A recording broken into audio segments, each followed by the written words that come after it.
Welcome to the latest edition of Eroots video blog, which I'm told is called a vlog. So, welcome to the vlog. Two different things inside of one thing. One of my favorite games, anybody who is a gadget head, favorite games is What's Next for Apple. We've got the official thing of What's Next for Apple, and then we've got the rumor mill thing of What's Next for Apple, and that's the fun part. First on the official side, they just had their Worldwide Developers Conference and announced updates to the Mac operating system, which is going to be 10.10 or a Yosemite Sam. I'm pretty excited about that one. And then also iOS 8 is coming out as well. Yosemite, even though it is my partial namesake, I'm not as excited about it as an operating system. I haven't played around with it too much. We're going to get a beta and we'll be looking at it over the summer. But no major, oh my gosh, that's amazing that I saw initially.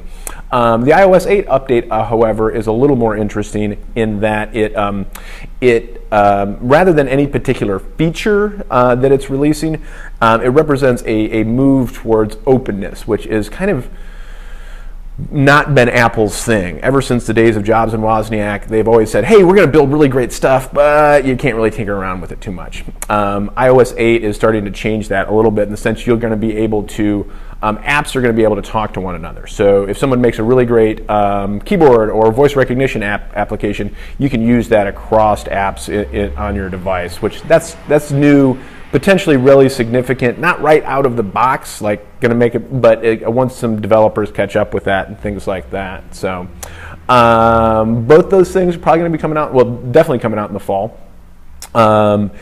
And if I were a betting man, which by the way I'm not, I still haven't been to the casino here or any of them for that matter, but if I were a betting man, I would say there probably is going to be a phone update around that time as well. That's just typically the trend. New iOS comes out, and then the new phone comes out not too long after that. So if you're on the bubble there, maybe give that some thought as well. So that's it for the official coming out of Apple.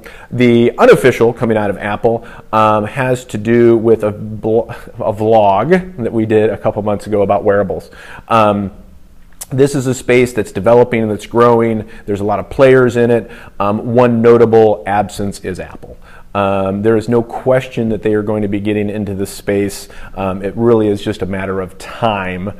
And wanted to chat with you a little bit about just what kind of I see going on there and why I think what I think their sort of offering is going to have. Right now there's two categories. There's sort of the fitness trackers. These are the Fitbit and the Fuel Band and a variety of those things. You can talk them up all you want, but at the end of the day, they're just fancy pedometers. They tell me how many steps I've taken. They do a couple other things.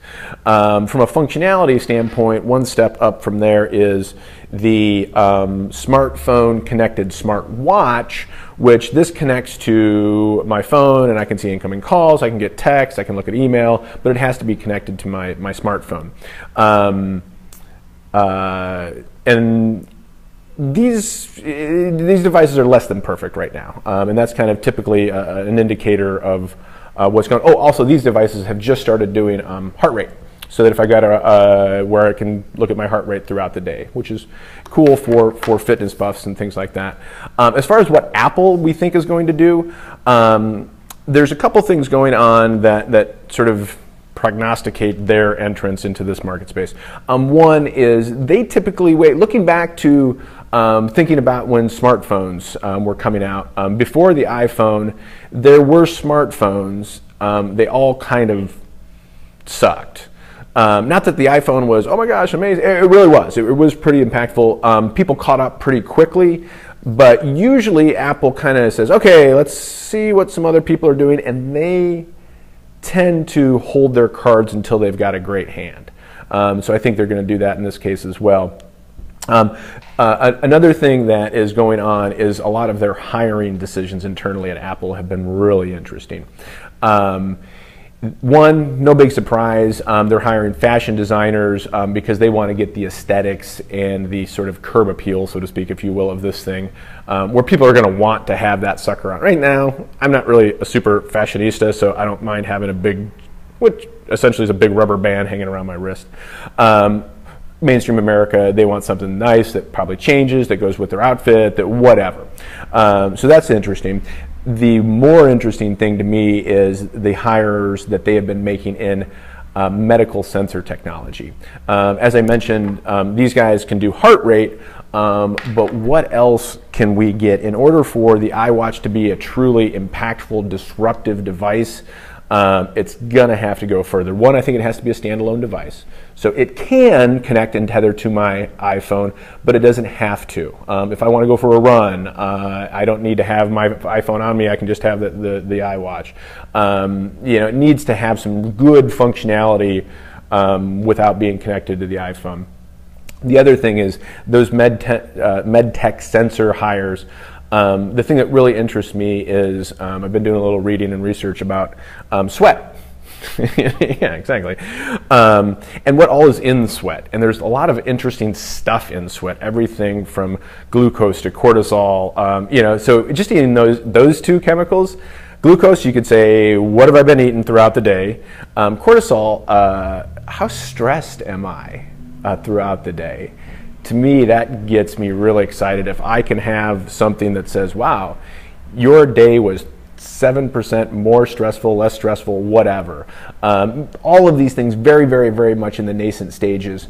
But if Apple is true to kind of its history and its culture, they're not going to bring this thing out until it does something truly unique, significant, disruptive.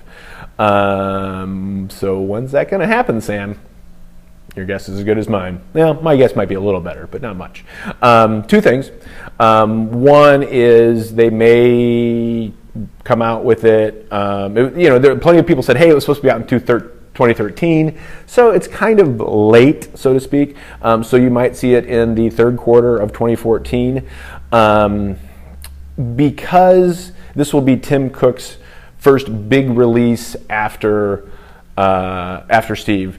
They are not gonna. They're gonna take their time and get it right. So that being the case, it could be third quarter, fourth quarter, 2015. I don't really know. There's no question it's coming though. They've invested too much. There's patent footprint there. It's definitely coming.